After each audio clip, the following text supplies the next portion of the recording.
श्री स्वाय नमस्तुभ्यम। आज श्री तेज शिव महापुराण की कथा जो राजगढ़ मध्य प्रदेश में चल रही है, आज चौथे दिन की कथा समाप्त हो गई है, जिसमें गुरुजी ने बहुत ही महत्वपूर्ण बात बताए। गुरुजी ने बिल्कुल ही 3 नए महा उपाय बताए और गुरुजी ने आज की कथा में एक भी पत्र नहीं पढ़े। पहला उपाय, अगर आपको सोने के लिए नींद की दवा खानी पड़ती हो तो उसके लिए गुरुजी ने उपाय बताए। दूसरा उपाय, डॉक्टर ने घुटने को ऑपरेशन को कहा है तो उसके लिए गुरुजी ने उपाय बताए। तीसरा, बहुत दिन हो गए जल चढ़ाते चढ़ाते पर महादेव आपकी नहीं सुन रहे तो 2 बेलपत्र वाला उपाय बताए हैं। यदि किसी कारणवश आपने आज की कथा नहीं सुन पाए हो तो इस छोटे से वीडियो से आपको पूरी कथा की जानकारी प्राप्त हो जाएगी। तो बढ़ते हैं पहले जानकारी की ओर। गुरुजी ने कहा, भक्ति करने वालों को मोक्ष के लिए कहीं दूर नहीं जाना पड़ता। जहाँ बैठकर वो भगवान का भजन स्मरण करते हैं, मुक्ति उनके पीछे पीछे आ जाती है। आपको शिव जी को ढूंढने का प्रयास नहीं करना पड़ता। आप जहाँ पर रहें शिव जी की भक्ति करें। जब आप शिव जी की भक्ति करते हैं, कीर्तन करते हैं, 1 लोटा जल चढ़ाते हैं, शिवालय की साफ सफाई कर देते हैं, शिव महापुराण की कथा का श्रवण कर लेते हैं तो आपको शिव जी को ढूंढने की जरूरत नहीं पड़ती। महादेव स्वयं आपको ढूंढ लेते हैं। करते हैं दूसरी जानकारी की ओर। गुरुजी ने कहा, दूध, दही, छाछ, मक्खन, घी एक ही कुल के हैं, एक ही घर के हैं, एक ही परिवार के हैं, पर सबकी कीमत में अंतर है। दूध 80 रुपये लीटर, दही 150 रुपये लीटर, छाछ की कीमत दही से ज़्यादा, मक्खन की कीमत दही से ज़्यादा और घी की कीमत दही से ज़्यादा। जो जितना अग्नि में तपता गया वो जितना मरता गया, जो जितना खटास रहता गया वो कीमती बनता चला गया। जिसने अपनी ज़िंदगी में जितना जितना परिश्रम किया है, दुख झेलता गया है, उसकी कीमत संसार में बढ़ती चली गई है। बढ़ते हैं तीसरी जानकारी की ओर। गुरुजी ने कहा, फिक्र और फकीर में दोनों में अंतर है। फिक्र इंसान को खा जाती है और फकीर जो साधारण सा भिक्षा मांग कर अपना जीवन जी रहा है, भगवान की भक्ति में जीवन को निकाल रहा है। बढ़ते हैं चौथे जानकारी की ओर। गुरुजी ने कहा, अगर आपके क्षेत्र गांव में शंकर जी के मंदिर में पीपल पेड़ के नीचे कोई पत्ते खेलने लोग बैठते हैं तो आपका फर्ज बनता है, आप पास में रहते हैं, जैसे पता चले 4 बजे पत्ते खेलने आएंगे, आप 3 बजे फर्श में पानी फेंक दें। एक काम आप भी अच्छा कर सकते हैं। बढ़ते 5वीं जानकारी की ओर।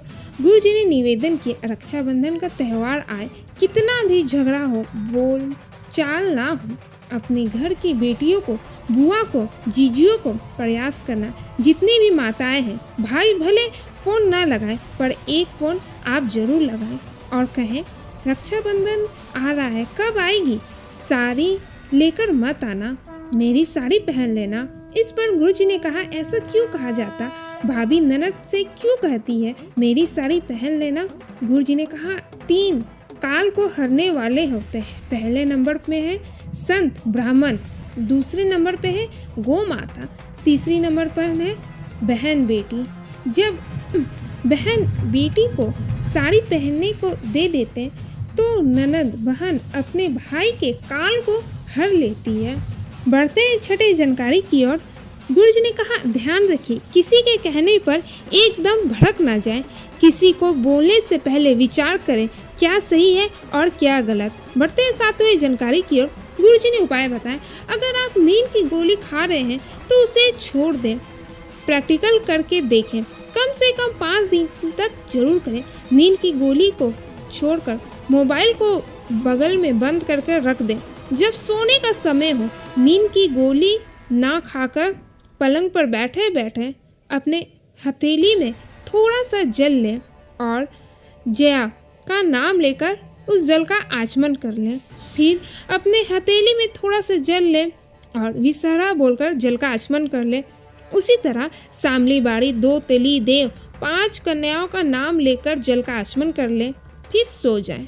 गुरुजी ने कहा, सुबह ही नींद खुलेगी, रात्रि में नींद एक बार भी नहीं खुल सकती। बढ़ते 8वें जानकारी की ओर गुरुजी ने उपाय बताए।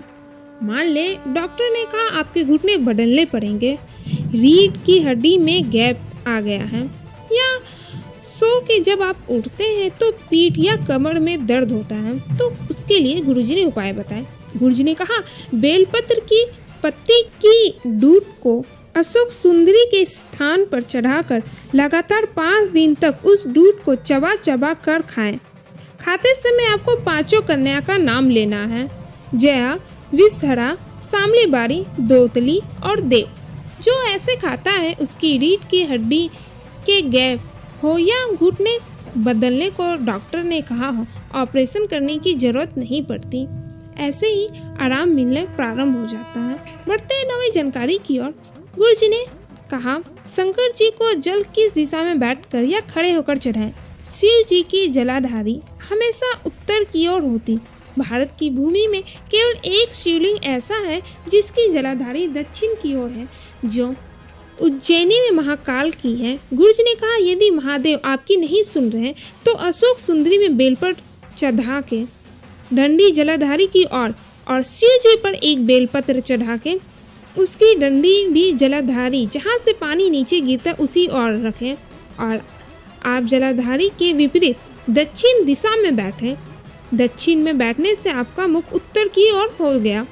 उसके बाद शिव जी पर जल चढ़ाएं। शिव जी पर जल चढ़ाते हुए अशोक सुंदरी की ओर ले जाएं, फिर वापस शिवलिंग में आ जाएं। ये उपाय आप 2 या 3 महीना करके देखें, महादेव आपका हाथ जरूर पकड़ लेंगे। गुरुजी ने कहा, दक्षिण की ओर बैठकर जल समर्पित करने से महादेव स्वीकार करते हैं और तुरंत फल की प्राप्ति हो जाती है। ये थी आज की कथा की मुख्य बातें। उम्मीद करते हैं आपको आज की कथा जरूर पसंद आई होगी। श्री शिवाय नमस्तुभ्यम। हर हर महादेव।